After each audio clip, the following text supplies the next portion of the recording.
join in when they do. Friday morning's obviously tricky.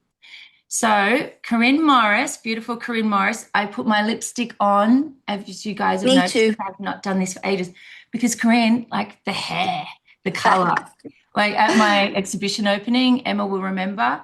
Korynn came in all Gorman, which is a really bright brand. Are they Melbourne based? I think they are. I actually don't know if they're Melbourne based, They're but Australian. it's Well, she actually essentially, sold it. She sold it a while ago to one of the bigger, I can't remember which one, but Lisa Gorman's not actually involved in it anymore. Oh, Yeah. ah, well, And I anyway, saw they're recently color. she's just go and have a look at the Kiki K. You remember Kiki K, the yes, stationery brand?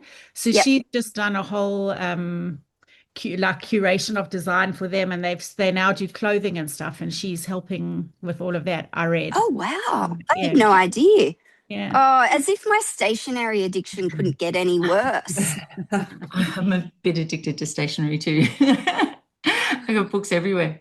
Um, okay, so Corinne went to National Art School in Sydney, which is the same art school that I did a few years after me because Corinne's a little baby, and is in the Seattle Art Fair upcoming at the end of the month. She has work like we've recently just chatted about in Canada at Gallery. So it's COA or COA? COA, gallery C.O.A. Oh, okay. C.O.A. She's also with Curatorial and Co., which is my gallery, and that's how we met at my opening.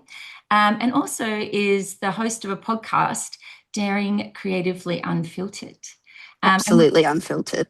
so unfiltered, like us. That's perfect. So we're super lucky to have you here. Thank you for joining us and Such a chatting. pleasure. From So, my studio to yours. yeah. I said to Sky this morning, I hope it's okay I'm turning up in painting clothes. I don't own much else other than painting clothes and Gorman. So you get one or the other, and I'll be painting for the rest of the day. So you get me Beautiful. in painting clothes. But Only it fitting. was it was such an honor when Sky said that she wanted me to come on and chat with you guys because A, I'm I'm a talker, so I'm gonna let you all in now that we likely go over time. And Sky, this is up to you. You need to help me rein things in because otherwise I'll just keep talking and talking. Um, but more than anything, what I love about doing things like this is that I think when it comes down to it, all of us, I think as creatives, we have this kind of side of us that likes to place people on pedestals when we look at what each artist is doing and their exhibitions and where their work is held and all of this. We like to actually put people up on these pedestals, but at the end of the day, we are all people. We are all struggling with our own internal patterns, our own thinking. And so for today, it's like, it means a lot to be able to just sit with you from my studio, from this space that I battle with my paintings here too. And today's topic is one that I have been really passionate about for quite some time. So I want to talk about growing pains and creative grit Mhm.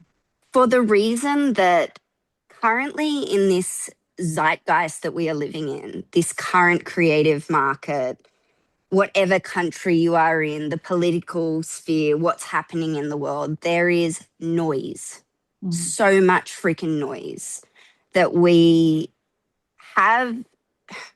We can choose to latch on to the noise and to listen to the hard things, to listen to the people that are saying, oh, the art market is really suffering at the moment and all of this sort of stuff. I am one of those people that literally walks around with rose colored glasses on my entire life. And in actual fact, I really, really struggle to take them off and see the quote unquote reality. I more or less unsubscribe from it all. And so I want to talk about the concept of grit today because it's a very interesting one. There's actually a formula for grit. And I don't know Mhm. if you guys are aware of this formula. And I'm going to back this up with a little bit of a story from my past as well. So, grit is perseverance times passion. Okay. Now, writing it down. write it down. Oh, We're gonna talk through a bit today that you can write down. And by all means, Sky, if people want to jump in and interrupt, go for your life. But grit is perseverance times passion. Now, I'm going to break down this formula a little bit because perseverance is pretty self-explanatory, right? Particularly for you guys, you know, you've been in this container with Sky for quite some time now. Okay, perseverance is showing up, it's doing the work. And I mean, for me, I don't do a lot of group coaching in this way. I do a lot of one-on-one coaching with clients. So this is actually quite new for me today. So we'll see how we go. This is interesting. But when it comes to perseverance, often I sit down with artists who they have a lot of big ideas. They have this vision for what they want their creative existence to look like. And then there's a little bit of a sticky spot between actually showing up and creating a system whereby they can stick to and create personal boundaries around their creative life. Does that make sense? I'm sure we've all felt that a little bit. So perseverance is just about creating a system for yourself, and everybody's system is going to look very, very different. Some people have 2 hours in a week. Some people have 1 hour in a week. Some people are full-time in the studio. Some people are caring for aging parents. Some people have young children. We are all completely different. It is not about creating a system that is the same for everyone. It's about asking yourself, at what point am I going to be willing to choose me? At what point am I going to be willing to choose me? Art is the greatest act of self-love we can truly give ourselves. And not only does it benefit us, like I think sometimes we worry as creatives that us showing up for our work day in and day out is a selfish pursuit, but it is not. Because I can guarantee you, if I go 2 days out of the studio, I am not a nice person to be around. My poor husband and my daughter probably cop it. I need my work to become a better person because every painting that I paint is another layer of the onion that I peel off that helps me get to know me. So perseverance comes down to choice, comes down to creating boundaries for your own practice. And the beautiful thing is that you get to decide that. You get to decide what the system looks like for you, whether it be 1 hour or being in the studio 7 days a week. Now, the second part of the formula is passion. Now, passion is a really interesting topic to break down because we all know someone in our lives that is a passionate person. There'll be someone that jumps into your head right now that you just think, oh yes, passion. That person just emanates passion. Passion is magnetic. It is completely and utterly magnetic. It is the thing that will continue to open doors for you day in and day out. But there are two different sides to passion. One side is what we call harmonious passion. Now, harmonious passion is developed by the love of what we do. So when we are showing up to the studio, we are showing up to our work, we are showing up and picking up the paintbrush, we are choosing to be accountable to that system that we created for ourselves. And then we are present with the work. I want to just pause on this because you can always show up to the studio and produce. There is a very big difference in a creative life to producing a product versus being within your process and being harmoniously passionate about what you do. When you are harmoniously passionate about what you do, it means that when you're standing in front of your painting, You are being fully present within the process. You're asking the work, what are you here to teach me? Okay. So that is harmonious passion. The other side of passion is quite interesting because the other side of passion comes in the moment we start to quote unquote take our art seriously. Okay. So the moment that we start to realize that our art is actually paying some of the bills, it's a very interesting balance because obsessive passion, it's generated by fear, it's generated by guilt, and it's generated by lack. Okay, so I want to talk about each of those things. Fear. What is fearful, right? About showing up to our work. We fear being seen. We fear our own power that our work has. That's one thing. And that's a whole conversation in and of itself, right? And this is where we're going to backtrack and we are going to talk about growing pains today as well. But we also fear failure. Would you agree that fearing failure is probably like the one thing that people like are constantly saying, like, but what if it doesn't work? What if no one appreciates my work? What if I have this show or put my work up in front of people and it doesn't sell? Mm. And it's really interesting because when I sit down with my clients one-on-one, this fear of failure thing, it's kind of the first thing that often comes up. And when I sit with them and we work through this story that's in our heads, because when we talk about fear of failure, it's actually just a pattern that's recycling in our brains over and over and over and over again. But when we speak it out, like I was sitting with a client the other day and she's like, I'm just so scared of failing. I'm like, I'm curious, what is this failure? Let's talk about this failure. What does it look like to you? And she's like, oh, I'm scared I'm going to put in all this work, this 12 months worth of work. I'm going to get it up on the wall and none of it will sell. And I thought, right, okay, let's build this picture. Let's do a visual. Let's say all the work goes up on the wall. You have your show, it's finished. You're at the end, you go through that post-exhibition slump that we all often do. And still there's no money in the account. Let's visualize that picture.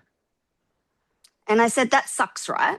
And she's like, yeah, that's really hard. And I said, and what next? Are you like, is that going to stop you? Are you going to stop? And she's like, no, I'll probably just go into the studio and paint some more work. And I said, exactly. So in the grand scheme of things, this huge fear of failure that we've got can actually be dissected down into, okay, that show, that painting that didn't sell, that opportunity that I had that fell through, that's just one brick in this wall that we are building for our creative life, right?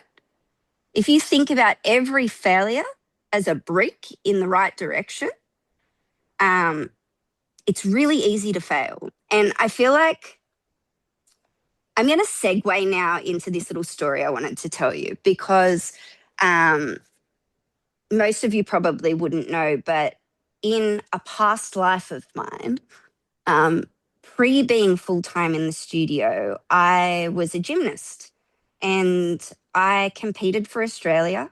My entire childhood was spent in the gym 6 days a week from a very young age. And I learned how to fail. I learned how to get hurt and I learned how to get back up again, time and time and time again. And so it's really interesting that as I got older and inevitably fell into a coaching role where I was coaching very, very high level athletes, I was running a gymnastics club. I then used to have these tiny little humans come into the gym and I used to look at them and I used to remember me. I used to remember what I felt like when I used to walk into the gym.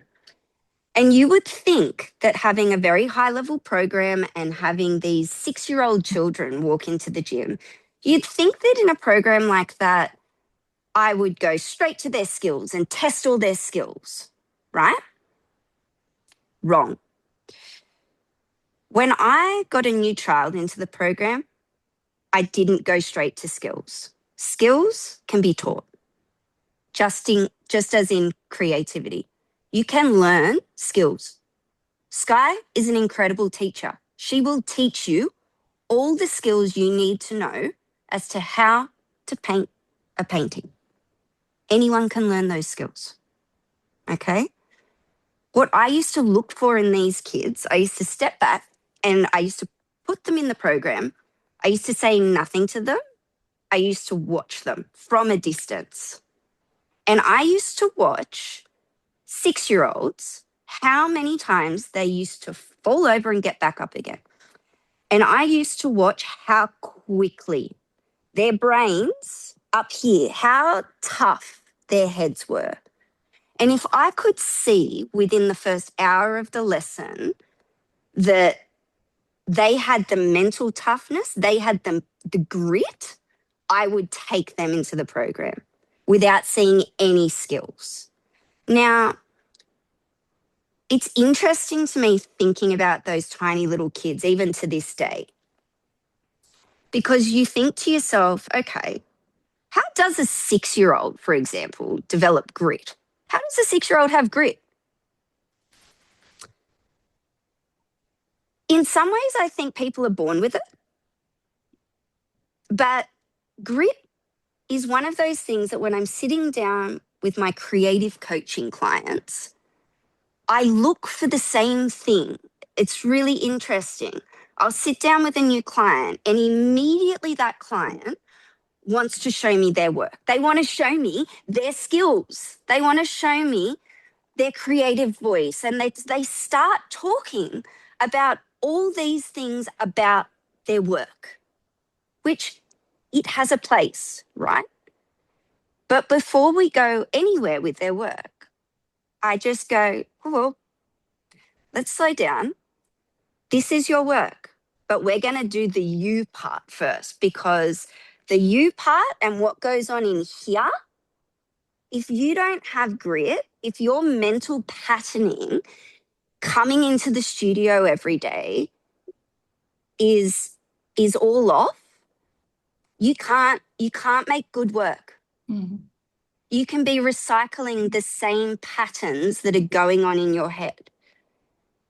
I'll give you an example of a client of mine.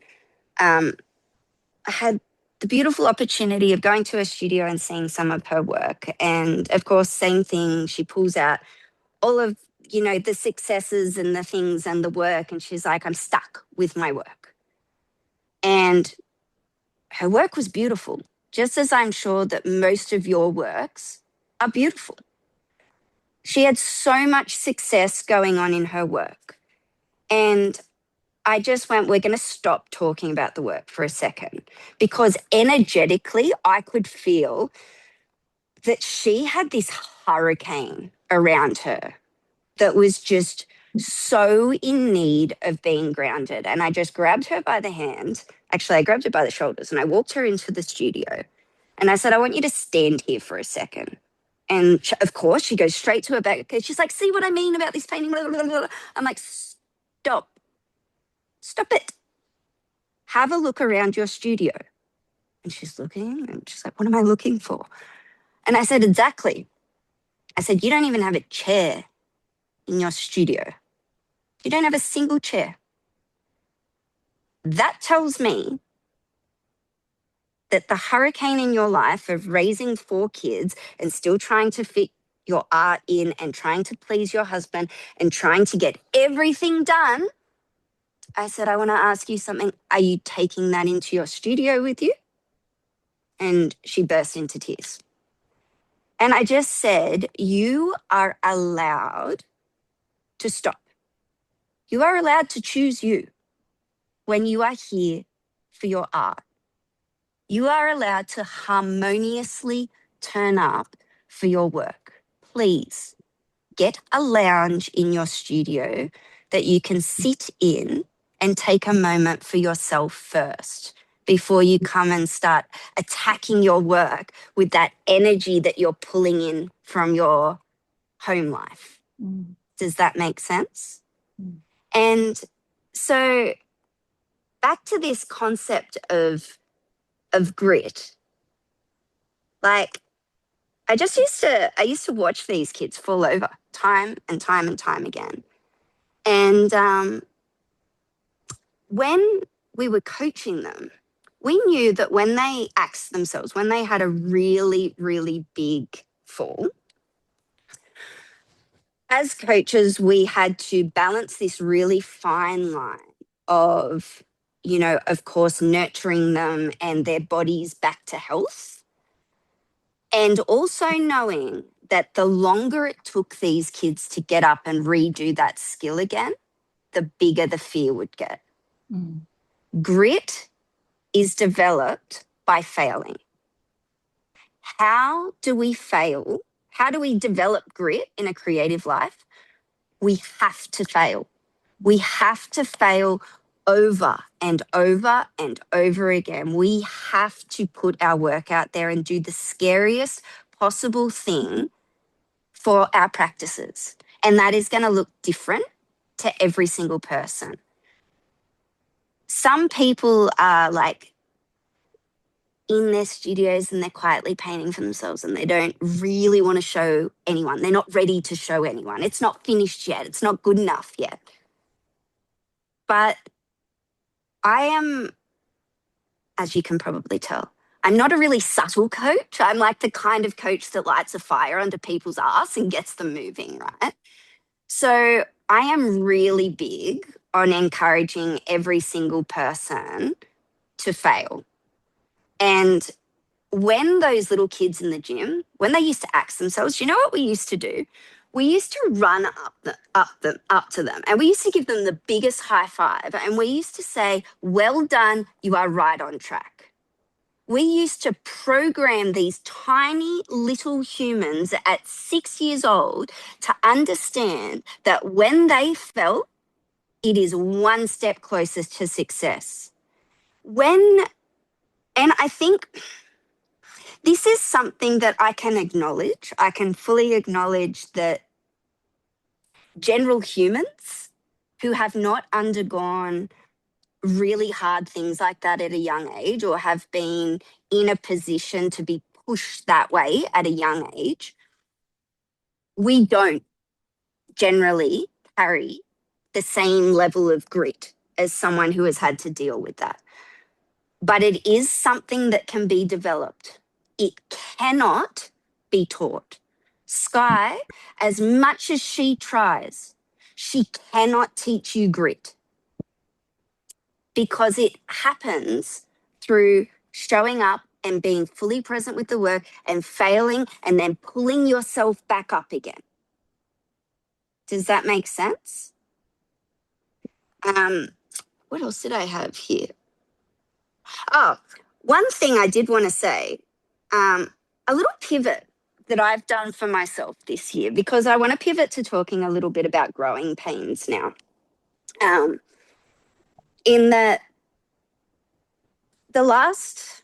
particularly the last 12 to 18 months for me has been like, I don't even really have the words to describe it. It has been the most intense, exciting, scary, terrifying level of momentum I have ever had in my creative life. And funnily enough, it happens when you really honestly start to come back home to yourself and choose you, when you really declare for yourself, not even out loud to other people, but when you honestly sit with yourself and you say to yourself, I'm going to be right here for this process. I'm going to be right here in my creative life. I'm not going anywhere. It does not matter how many times I fail, how many rejections I get from galleries, how many no's I get from art prizes. It doesn't matter. I'm going to make the next work. When you truly know that for yourself, you become invincible to anything that can happen. And yet, you still feel those growing pains. I had crates of work only a few months ago that were leaving for Canada and leaving for the US. And I kid you not, I was waking up in the middle of the night and sitting up in bed going, maybe I should just go to the studio and I'll just undo those crates and I'll unpack the work and I'll have one last look at them just to decide if I like them. Like, dumb, right? And yet this thing happened over and over again for weeks and weeks and weeks. And then I'm watching thousands of dollars leave my bank account for international shipping, which is a complete risk. I don't know if things are going to sell. It's all risk. And the day that those works left, I walked up into this studio here with all these empty walls. And behind one of the panels that was hanging on the wall, I have writing all over my walls here that are just like little quotes, little things that I pick up, little journal entries that I just need to sit in front of me. And funnily enough, one of the panels had come off, and right behind one of the panels was 2 words: what if? And I thought, what if it all works out?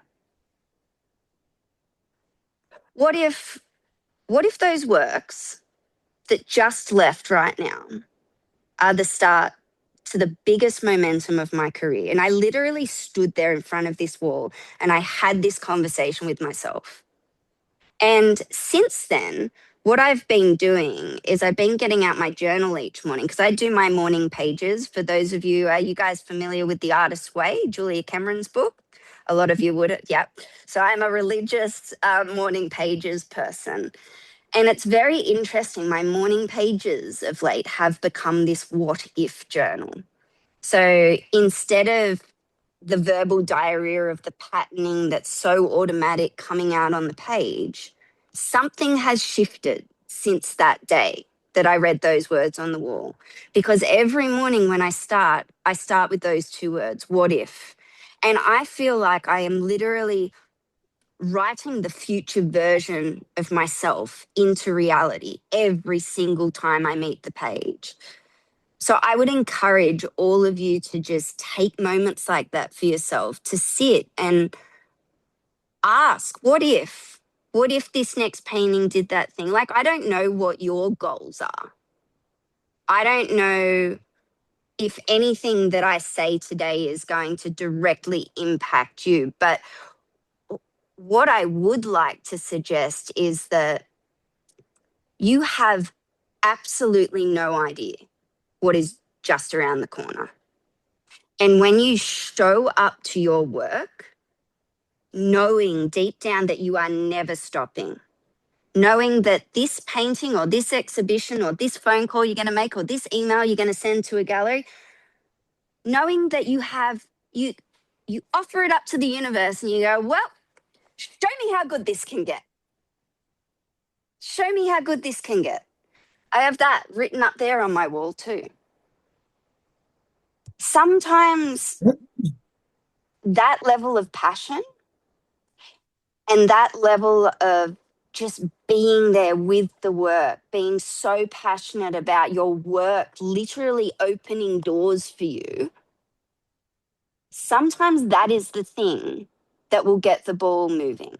I can 100% guarantee you all that if you arrive to your studio with this energy, with that energy, doors will open and it will be like magic for you. However, I've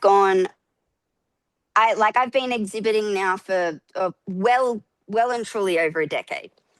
And I've done the hustle mentality. I'm an Aries. I'll wear it on my sleeve. My goals are like sky high.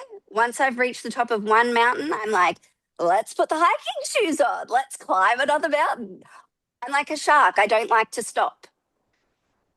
But I am guilty of being obsessively passionate and hustling my way to success and using fear and guilt that my husband is working so hard while I'm up here doing these paintings. I would be lying if I said I didn't feel that and I didn't use it as a source of my passion. I would also be lying if I said that lack didn't drive me. Sometimes I look at my bank account and it's lacking because quite literally $10,000 just left my account to pay for international shipping that I don't know if I'm going to get back. So sometimes I look at my bank account and I use that as fuel. But remember, obsessive passion doesn't open as many doors as harmonious passion. It really doesn't. And it's interesting when I speak to people, I feel like energetically you probably all understand what I'm talking about in way of showing up and being within the process.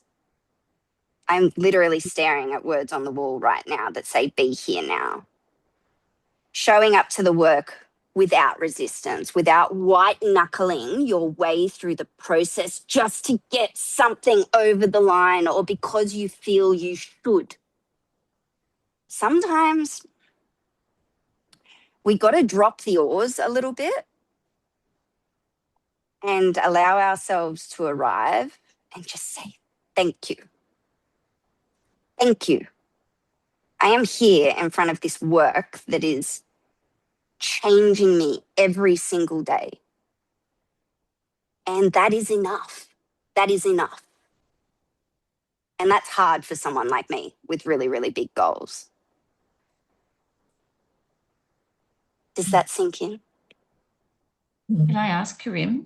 Yeah. But I don't want to jump in too quick. I know you've got heaps more to say, but when you say about, which is really interesting, hearing about passion and harmonious passion opposed to obsessive passion. Mm-hmm. Can you talk to us? I know that you have your ritual and you've just touched on that slightly for your studio practice. Mm-hmm. So, and when you said kind of, making work from one or the other, Mm-hmm.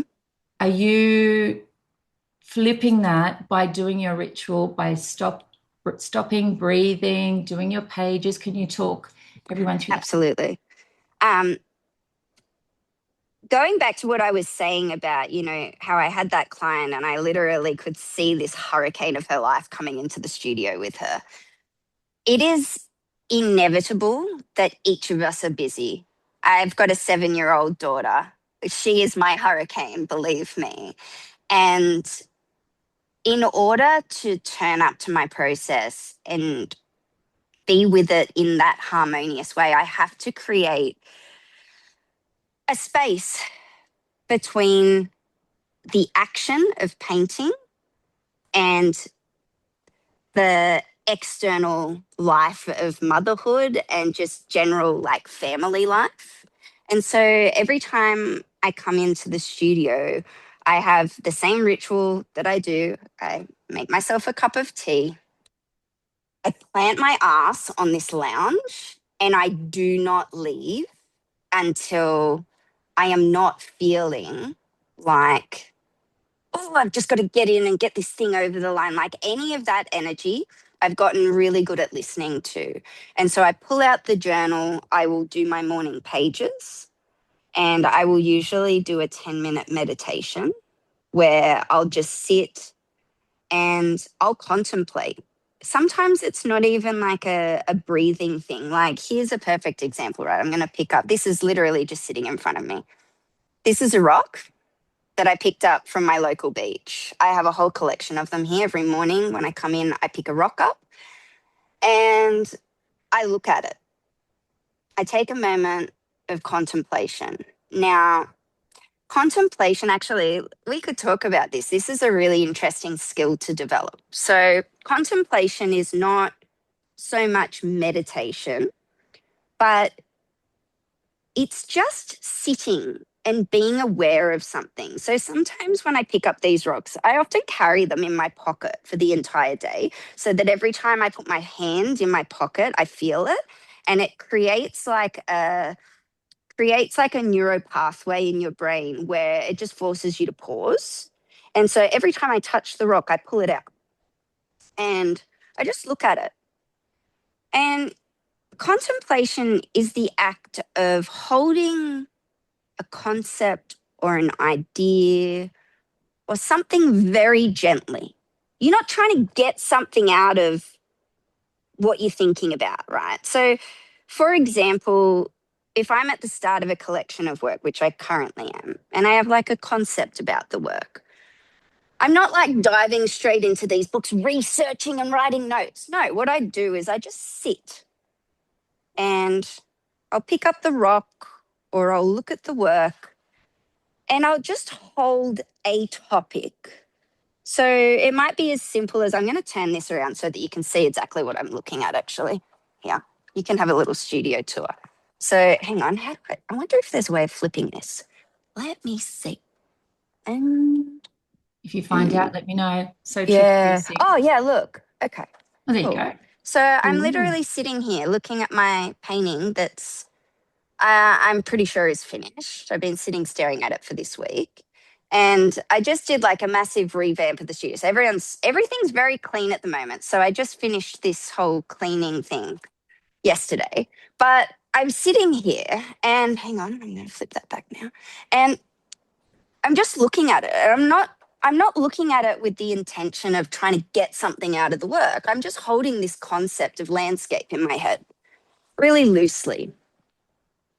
And the same thing that I do when I pick up these rocks. I look at the patterns and I look at, I look at this being, I don't know, where's the camera? It's like a topographical landscape in and of itself.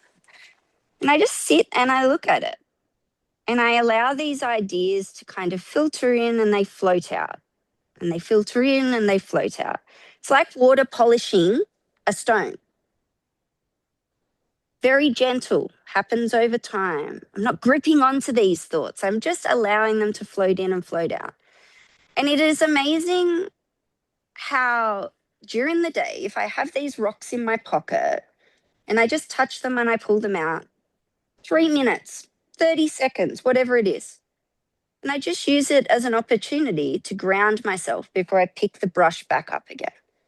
But I do this every single morning. I do my morning pages every single morning. I make my cup of tea. I sit down with my journal. I let the things that need to get out of my head get out of my head. Every now and then, a light bulb moment will happen on the page. It won't be because I'm forcing it at all. It'll be because I've allowed space for the inspiration to drop in. I'm such a firm believer that we are in no way in control of our inspiration. That is not our job to be in control of inspiration. Our job is to create the necessary space for it to use us.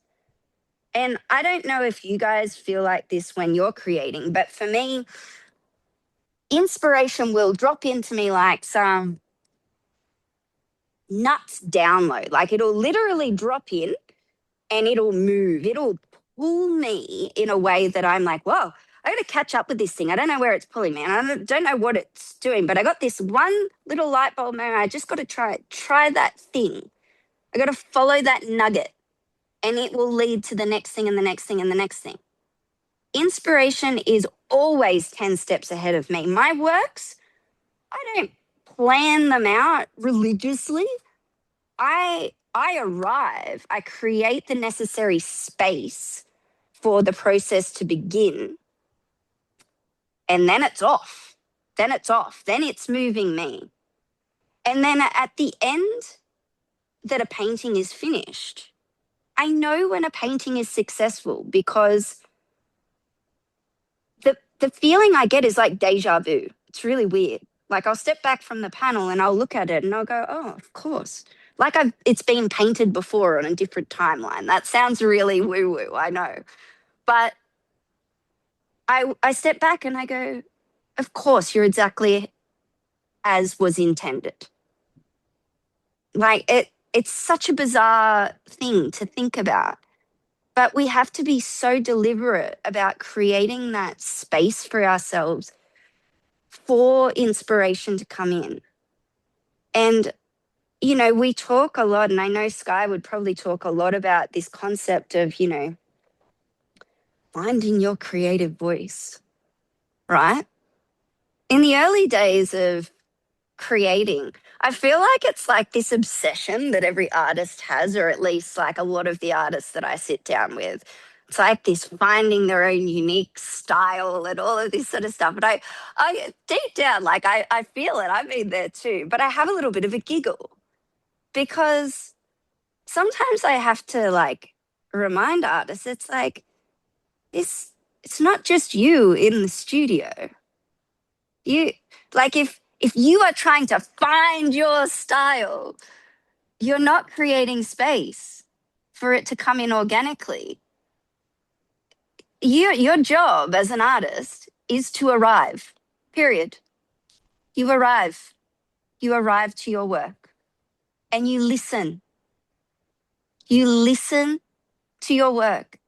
Get yourselves out of the way of your own paintings. Like it is the hardest thing to do.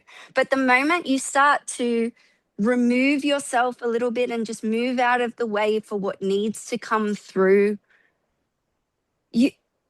you begin to really start trusting in your work. And if I'm being really honest, it was 18 months ago that I really released the oars. You know, I dropped them. I was rowing upstream, hustling my way, you know, approaching all these galleries, doing all these things, creating all of this work and struggling my way through it, thinking that, you know, people really appreciate that struggle. It's so like ingrained in us, right? And I reached a point where I was just like, I make art because it's fun. I don't want to feel this struggle anymore.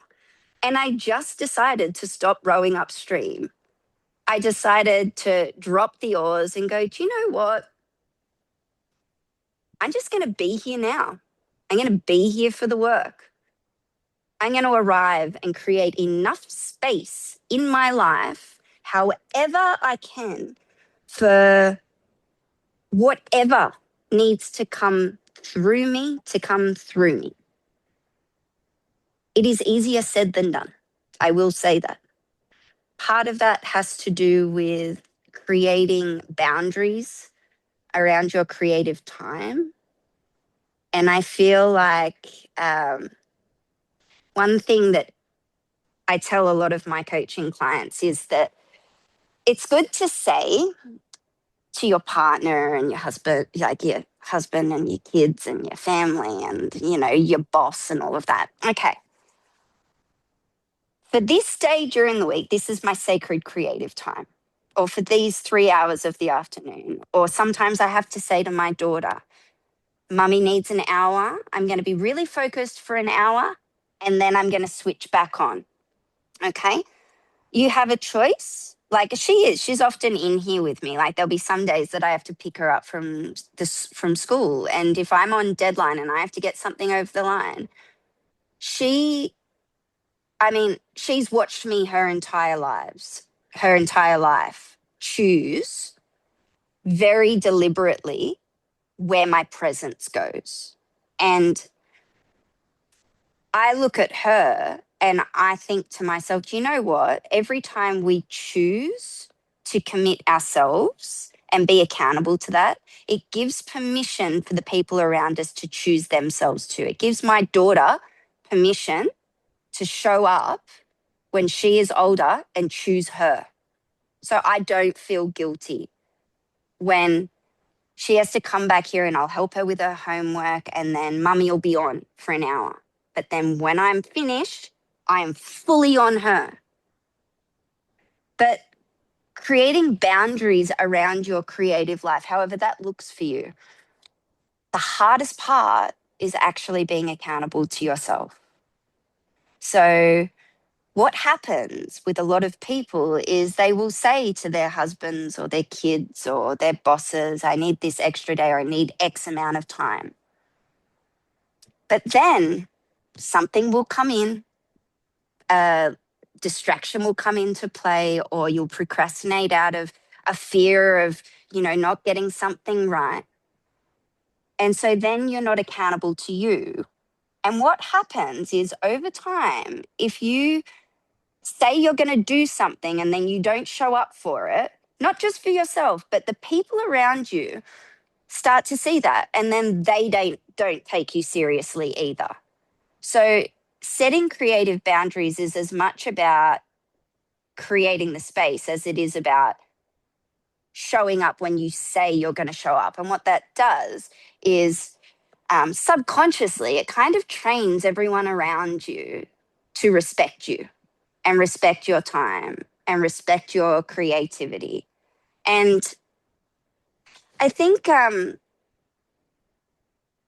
some of us find it harder than others to stay accountable to our own choices.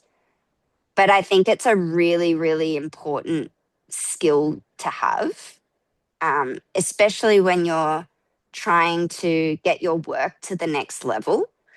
The work requires you to step up.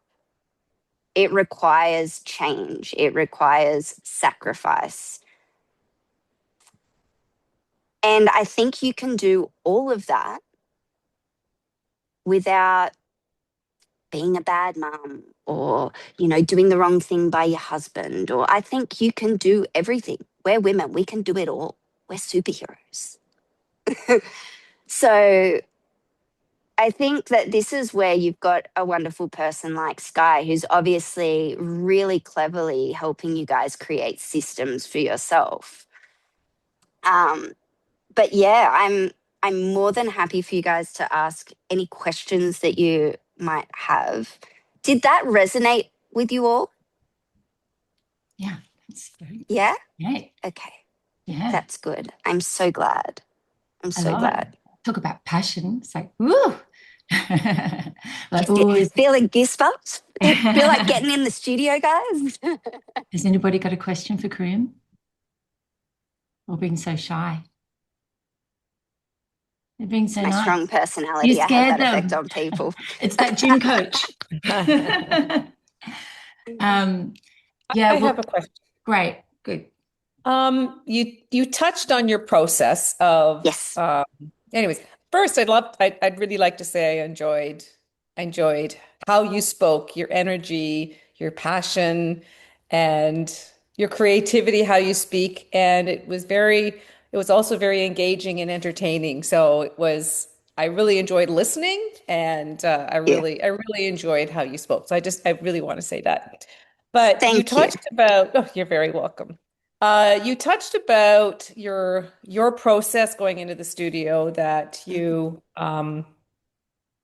you do your morning pages, you do your tea, you do your journaling. And what do you do when you find that something has really stumbled you, or for whatever reason, I call her the bitch on my shoulder. The bitch on my shoulder that day is just a little louder than other days. And Yeah.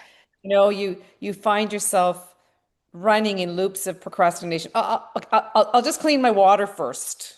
Oh, Yes. okay, let's put up a new canvas first, right? Mm-hmm. Like, so A, how do you recognize that versus, Mm-hmm. yes, I do need to clean my water? Or, like, because some of Yeah. it's procrastination and anyways, so I'll let you go. No, I can completely resonate with that. And can I tell you, it is a daily thing for me. Like I am, like I said to you guys at the start, like I am coming about this conversation from the place of being right in the trenches with you guys. I struggle with that every day. And as you can probably tell, I'm a bit of a type A personality. Like I'm like there is not enough goals on the face of this planet for me to accomplish. Like it's insane. And so the need to get stuck into things, or if a painting is in that messy middle stage where I literally have no idea where it's going and I want to burn the whole studio down, it happens. every single day. There is something that I am avoiding every single day. And I've gotten really good at feeling that energy in me. Like, it's, to me, it feels like this buzzy energy. It feels like, and I'm sure we can all connect with this feeling that, you know, when you get a painting to that messy middle stage and it just, it's not pulling in any direction. It's just like, it's just stuck and you don't know what to do with it. My immediate reaction, it is so hard for me to not do this, but when I come into the studio and I've got a painting like that, I don't want to sit and meditate. I don't want to sit and journal. I don't want to pick up my goddamn rock. I want to fix the freaking painting. I want to get it out of that ugly stage. And the hardest thing to do on those days is just to sit and allow the work to be ugly and allow the feelings that are coming up to feel yuck. To me, I think it's a little bit of an art form to learn how to allow that. Like, if you're turning up to the studio and you're really not feeling good, you need to actually sit with yourself and allow yourself to feel that first and foremost, because you can't avoid those feelings in any creative pursuit by cleaning a bucket or, you know, putting another new painting on the wall. You have to acknowledge them. I mean, I know I'm sounding a bit like a psychologist here, but the thing is, you have to allow yourself to sit with them because there is lessons in them. And for me, every time I feel like that, my lesson is the internal pattern in me that feels like I have to struggle in order to succeed. I don't know what the internal patterning is for you guys. We all have our own person on our shoulder, as you say. Mine is that person that says, you're not allowed to sit still. You're not allowed to feel this. You've got exhibitions coming up. Like, hurry up, pull out the sander, get those carving tools out. You don't have time to sit. How dare you? That's what that side of me says. And if it hurts, if your elbow's sore from sanding too much, oh, that's good. That's good. No pain, no gain. The ex-gymnast in me comes back out and starts to really thrive off the hurt. And it's taken me so many years to actually acknowledge that that part of me is still there. And when I see it, I sit my ass on the lounge and I literally don't allow myself to get up until I've done a page of a what if journal. You know, I start the top of my journal and I just keep going. Okay, what if this painting's looking really bad right now, but by the end of today, I'll have this light bulb moment, and that light bulb moment might lead to the next work. And in actual fact, it might actually resolve this entire series. What if this work is actually one that gets me picked up by a new gallery in the UK? What if, and I just keep going, what if? I literally write myself into the version of myself that I want to be standing in front of the panel. Does that make sense? The other little thing that I've found, which is something that I've always done, which I feel creates a little bit of space between the work that kind of needs to get done for a reason or a deadline or whatever, and reminding myself that at the end of the day, my work is for me, is a little process of play panels that I started. I'm actually, do you mind if I just quickly leave and I'll go and pick one of these play panels up so you can see? Give me 2 seconds. Give me 2 seconds. What a great little corner. Sorry, I've just got to run down into the other section, but I'm still connected, so I can still hear you all. We'll stare at your corner. Okay, And I've heard about this stare at red my couch. corner. And your books. And my books. Yeah. Lots of books. Yep. Funnily enough, I don't dive straight into them. I try and sit with my own journaling. Okay, so this is framed now, I will say, but this is a play panel. Okay, very abstract, very different to all my other work. Now, what I do with these play panels is essentially I've got a pile of timber square 30 by 30 centimeter panels. I just get them chopped at Bunnings. I prime them all up. They sit in a pile behind my storage area. And at the start of every session, I pick one up. I have like a little palette that I just mix things up on. I've got like so I've even got other acrylics that have a squeeze bottle. So they're very quick to access. Whereas all my other paint that I use for my big paintings is very thick. I have to use like palette knives and stuff to mix it. But I've got like a Langridge, what is it? Yeah, I'll show you the ones that I'm talking about. So I just grabbed the first one that I pick up. So this one here, so this brand here, Langridge, it's really fluid and it's got this top on it that I just pop open and I quickly squeeze out on my palette just the primary colors in cool and warm. And for 20 minutes, I literally set a stopwatch for myself. And this is after I do my journaling. I'll go over to the table and I'll just do a quick 20 minutes of play. No pressure, not for any reason, not for doing research for paintings, for me. 20 minutes of play.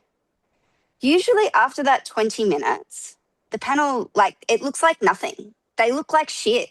Like, they're just to play. They're like a warm-up. But funnily enough, over time, these panels kind of just pile up and I keep pulling them out. And so lots of layers end up going on them. And over time, something starts to happen. And every now and then I get one that ends up like this. And then I think, oh, something about that I really like. I'm going to frame it.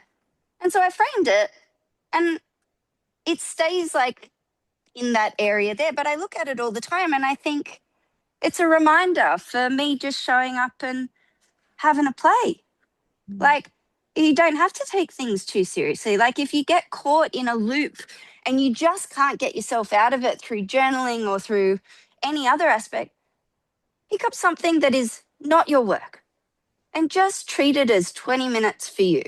Usually after that 20 minutes, I'm feeling pretty grounded and I'm feeling like, okay, that was fun. And 9 times out of 10, something in it will go, oh, actually, that's the color I need to use for that section of that other painting. It's a process of feeling when you are out of alignment energetically, feeling like you're white knuckling your way through something.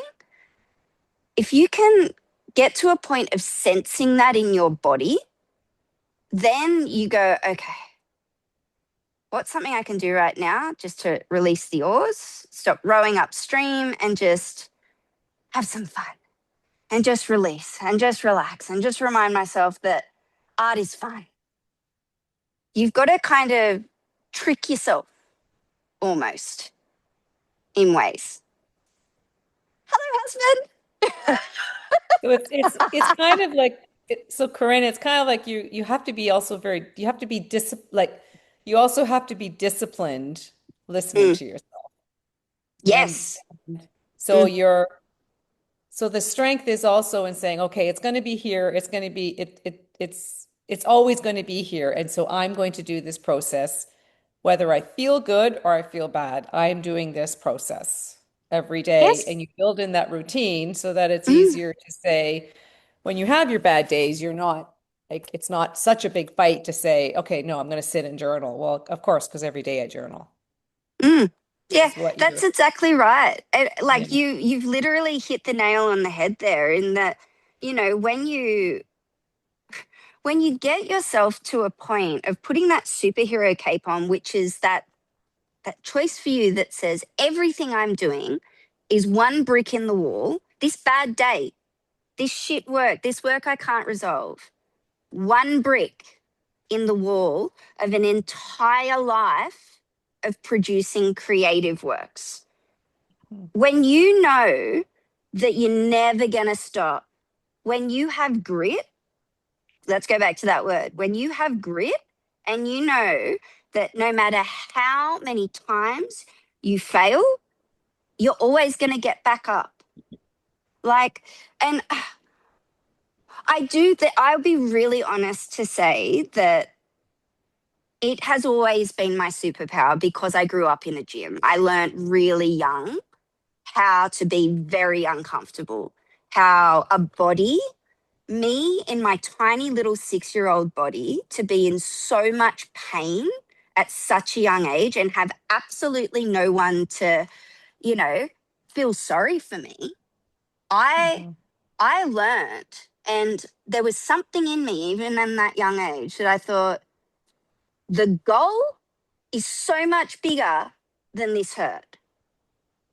In creative pursuits, I think about that all the time. I think my goal that I'm trying to get towards, like my vision for this collection of work, the people that I want to be changed by the work that I'm making, that is so much bigger than me coming in today and looking at this shit painting and going, well, I don't know what to do with you.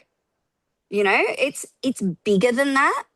And I think when you have that level of conviction for your creative practice, or even just a respect that your work is changing you, like it doesn't have to be some huge goal on the top of a mountain. It can be something as simple and honest as showing up to your work is a process of getting to know you. And that is enough. You know,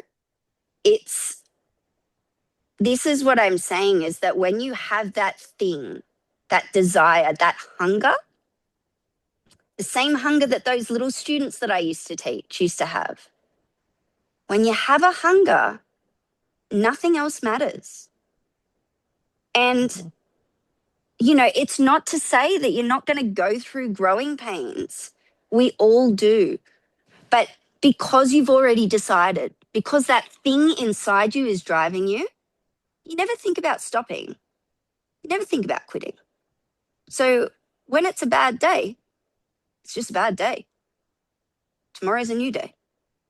You know, the problems and the failures and the works that don't sell and the exhibitions that kind of haven't been received well, even if it has been a show that you've worked 2 years to produce or whatnot and nothing's sold, like I'm just spelling out scenarios here, but still, in the grand scheme of things, yeah, sure, hurts the ego. Are you going to stop painting? I would hope not. Like, I'm not. I don't know about you guys. There's nothing that's ever going to stop me painting. I mean, I think that's what it comes down to. I think that it takes time. I think that's actually the hardest thing. I think it takes time to know what you really want. Would you agree, Sky? It's the hardest thing for artists to actually know what they want, because sometimes I think there's a bit of a worthiness wound for a lot of people. It's like you don't feel worthy of having that success or having that big thing or asking for a show, or, you know, we're beautiful, expansive creatives. Our job is not to be placed on a shelf for anyone. If it's a no from someone, you have to have that level of hunger in you that's like, I don't know, I'm like a freaking freight train. The freight train is moving. To me, I look at all these opportunities, the galleries, the things that are coming, and I'm like, cool, yeah, you can get on my train. Come on. The train's keeping on moving though. It's not stopping. You can get on. Oh, that didn't work out. That's okay. Hop off at the next station. You know, it's moving. That's your hunger. It has to keep pulling you. No matter how many times things fail, no matter how many works don't sell and then you paint over them. Like, I feel like I'm forever painting over my own paintings. But, you know, doors open for you. Passion, magnetic passion, like that, grit. Doors, it is like a freaking magic elevator. They just open when you are wired like this, when your drive is this big. People can sense it bouncing off you. You will enter a room and people will just go, who's that person?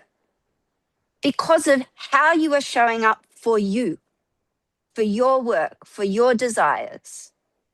Does that make sense? Yeah, and showing up, turning up, just Yeah. turn up. Yeah.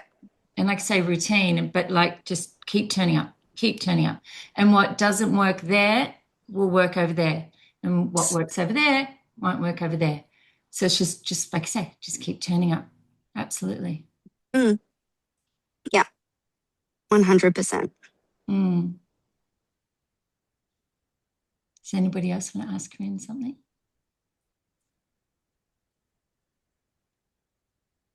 See you, Fee. Saw your message. Lovely to meet you. But speaking of routines, I think that's a really important thing. And like I say, regardless, just get there, do the thing, puts you into that kind of mode or focus. What do you think, guys? Like, have you guys got some kind of routine like that?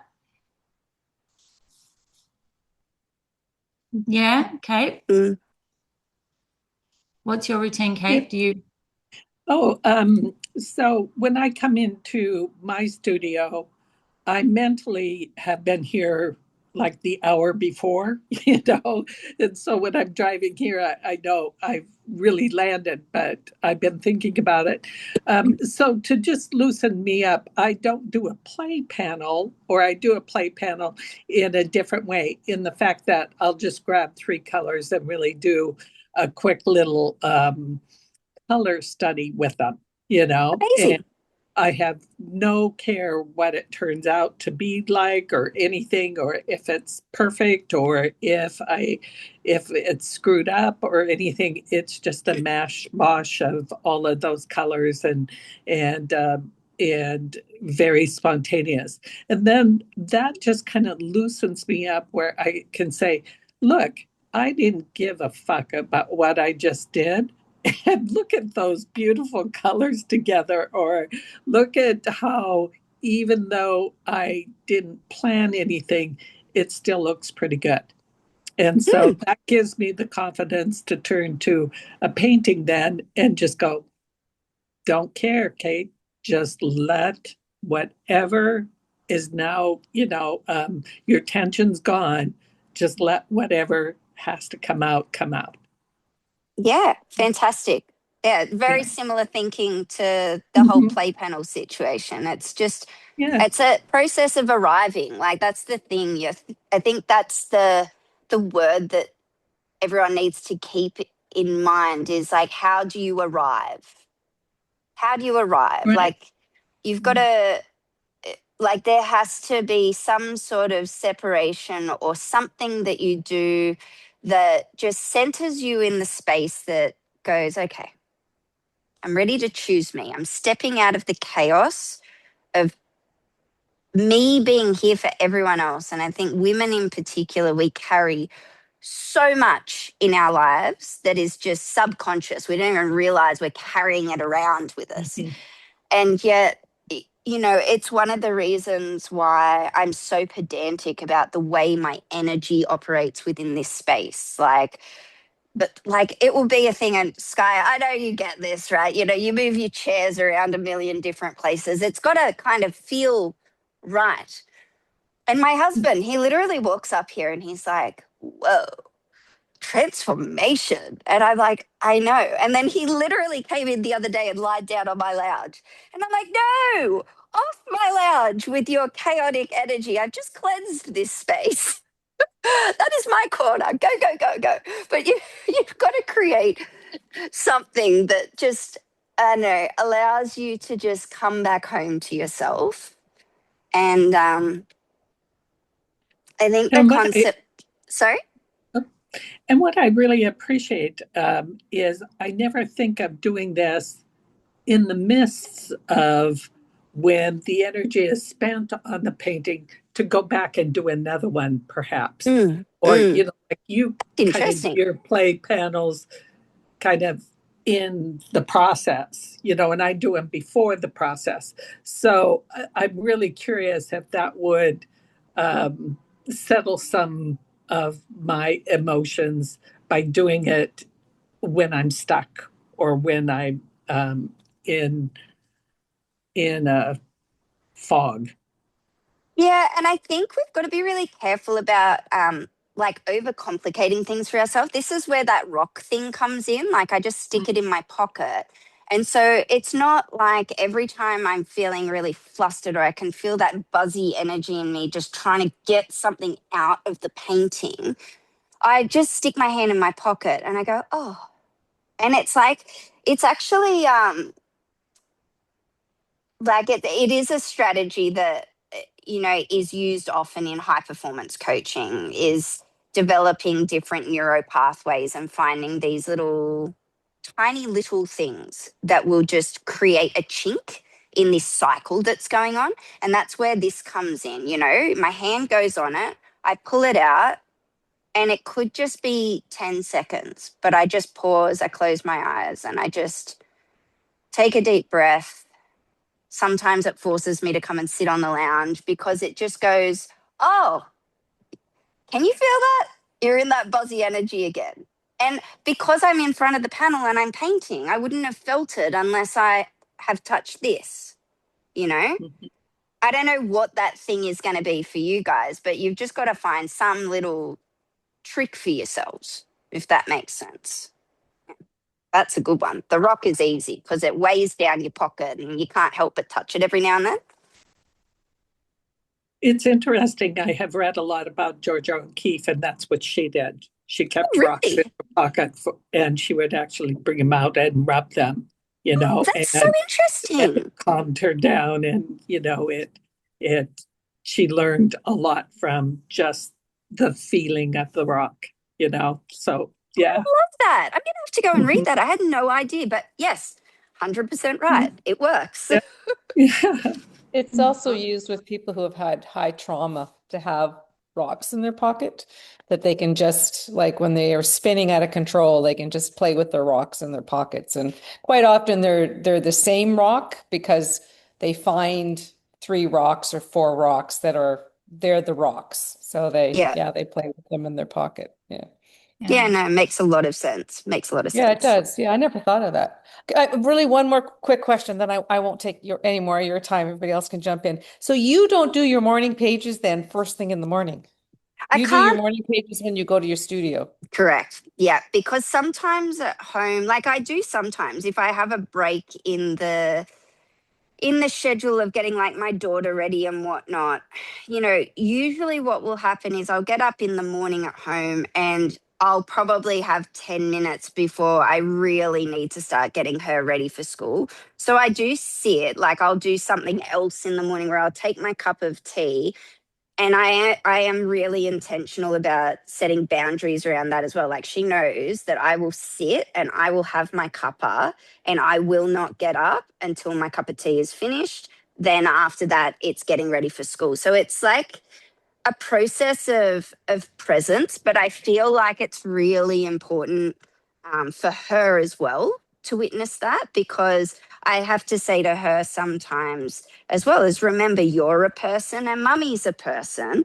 And in the morning, mummy as a person just needs this first, 10 minutes to center herself. And funnily enough, because I've always done it, she has always known that. And it's usually the time of day where she'll come sit next to me with a drawing book.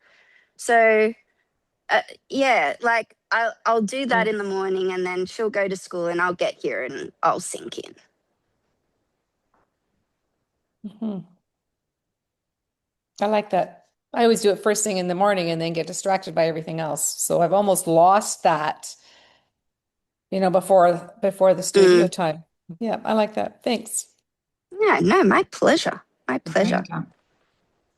I want to know how you resist putting little googly eyes on your rocks or Oh, painting my them, God, I think about it all the painting like little time. patterns. My little rocks would be all little people and they'd be Oh, stuck to the wall. okay. The only thing that stops me is that I have been using them to do these little thumbnail studies. And it's like one of the paintings that's at curatorial now is actually inspired by this particular rock. And so, because I see paintings in all of them, I feel like it would be a disservice to cover them up just in case I want to, like, I don't know. I'm just endlessly dipping them in water and continuing to look at them, because you know how when you dip a rock in water, all the colors come out? Beautiful. Yeah, Yeah. nature is pretty clever. So clever. So clever. So many lessons that we can learn through nature, for sure. For sure. Absolutely. Has anybody else got a question? You're being so shy. No? What is someone struggling with at the moment? The coaching hat in me is going on right now. I always ask people what their biggest struggle is at the moment. Come on. Someone jump in. Yay! I knew you were going to Hi. Hi.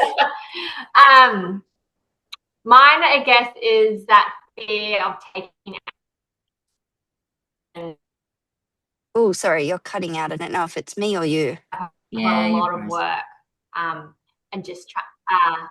Am I? It says unstable network. Maybe it's me. Okay, just repeat what you said. You just cut out for a few seconds, so I missed all of that. I've got a lot of work that I'm happy with. I just have that, I guess there's fear or like uncertainty of like taking action to get it into like start reaching out to galleries or take the steps to put a show on myself and stuff like that. So I guess like, yeah, I had a chat with Sky the other day and we've got a couple of little steps that I need to do, but it's just, I've got the work. I'm really happy with my work and where I'm going and how I feel, how I make it. Like, I feel like that's all good. It's just getting it out there into the world. That, there's something to be said. Yeah, well, it is. It's Mm. like standing naked in front of a whole group of people. It doesn't get any easier. I hate to tell you, every single time that you put your work out there, it will feel the exact same way. So knowing that, I mean, I don't think it ever gets easier. I think you get better at dealing with your own internal patterning over time. But you know what you've done in getting in touch with Sky and is taking the next step every day. If you wake up and you're like, what's the next logical step? Like, if you're someone who is genuinely a little bit more standoffish and you're in your head a little bit, it can be as simple as just taking one next logical step. You don't have to like dive in head first, book the next show, like do all of that. What's one thing you can do every day? But over time, because you're committing to it in incremental steps, one day you will just realize, oh, it's right. Yeah. Oh, it's done. It's done. I'm ready. So instead of thinking about it and scaring yourself into it being a really big thing, what I would be telling you to do is, what's the next logical step? So for you right now, if you're thinking about this body of work, what's your next logical step for it? I think we had worked out, like, I'll just get my website to reflect my current work because it's kind of definitely shifted. So I've just got a couple of things I need to tick off there to make sure some of my current work's on there, not my old stuff. So that's something I can work on and try and tick off. Yep. And then I guess it would be reaching out to a gallery that you can hire the space. So just taking the option of maybe doing something, putting it on myself first. And yeah, that's just kind of as far as. That's good. So you've got some steps in place. And like, I'll be really, really honest with you. You're going to get to a point and you will begin to start realizing the further you get into this process that everything is unknown. Nothing is predictable. Every step that you take in this creative life is a leap and the net will appear kind of scenario. And you will get better and better and better at dealing with that unknown, so to speak. I think when you're at this very beginning stage, the way that you need to think about it is that what you actually have is such a blessing. What you actually have is pure freedom as to where you want to go, what you want to do. And so if you begin to actually pivot this fear that you have into a sense of well, actually, this is as free as I'm ever going to get right now at this point in time, where I have no one that I'm committed to other than myself. Thank you. Every day when you show up to your work, if you pivot that fear into saying, thank you, show me the next right action, show me the next right action, and really be with your work. Ask your work to lead you to the next right action.